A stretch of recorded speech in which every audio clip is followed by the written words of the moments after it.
Good morning once again, and in the name of Dr. Dumais and all of us at the Elms, I thank you so very much for inviting us today to continue this celebration of Christmas with you in your homes.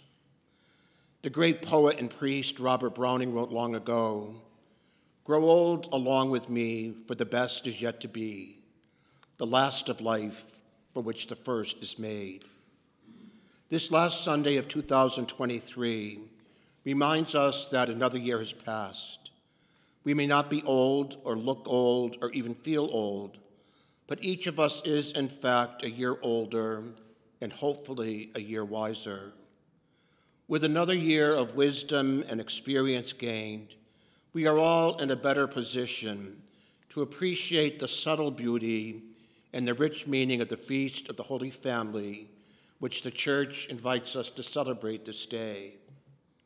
Celebrated just a few days after Christmas, today's feast perpetuates the intimacy of the first Christmas and the unique bonds of love and life that united Jesus and Mary and Joseph.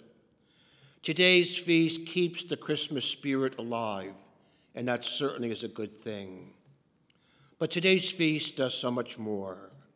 This annual feast invites us to celebrate the dignity of every family and to recognize the very human struggles all families face. For many people, perhaps some gathered here for this Mass or at home, family life can be difficult. The difficulty becomes all the more apparent during the Christmas season, when what we're told should be the happiest season of all can become the most dreaded season of all. How often have we heard others or perhaps ourselves saying, "I can't wait until the holidays are over"? Christmas and today's Feast of the Holy Family have a way of drawing families even closer together. But Christmas and the Holy Family Feast also have a way of reminding some families of all the things that weigh heavily upon them this holiday season. For so many people, the code of family life suggested in our readings from Sirach and Paul in the first and second reading seem beyond reach. Honor and respect and obedience, gentleness, kindness, and patience and gratitude aren't the first things some people feel when they hear mention of the word family. Recognizing that each of us comes to this Christmas season and the Feast of the Holy Family from life experiences which are sometimes very different, we find comfort in the fact that even the Holy Family has its problems.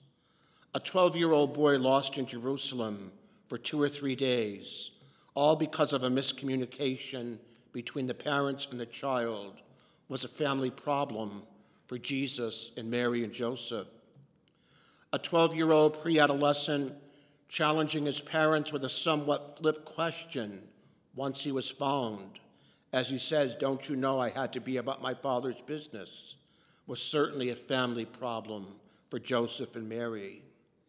Having to hide out in Egypt and being unable to return to their own home, all because of threats made by Herod to kill their newborn son, was a family problem for Jesus and Mary and Joseph.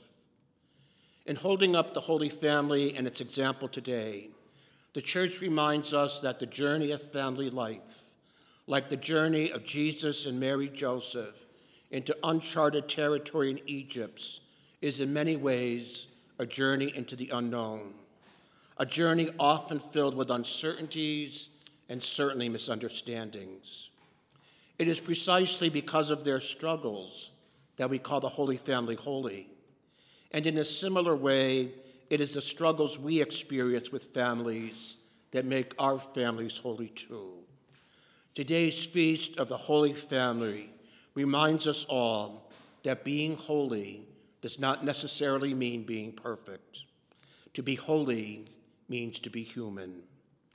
And so, for the grace of God, to see God present in the struggles faced by the Holy Family and in the struggles our own families may know, we pray this day on this annual feast.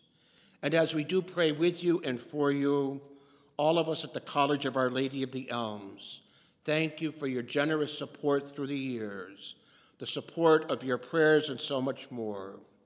On this day and throughout the new year, we pray that God will be with you and those you love most for all your days to come.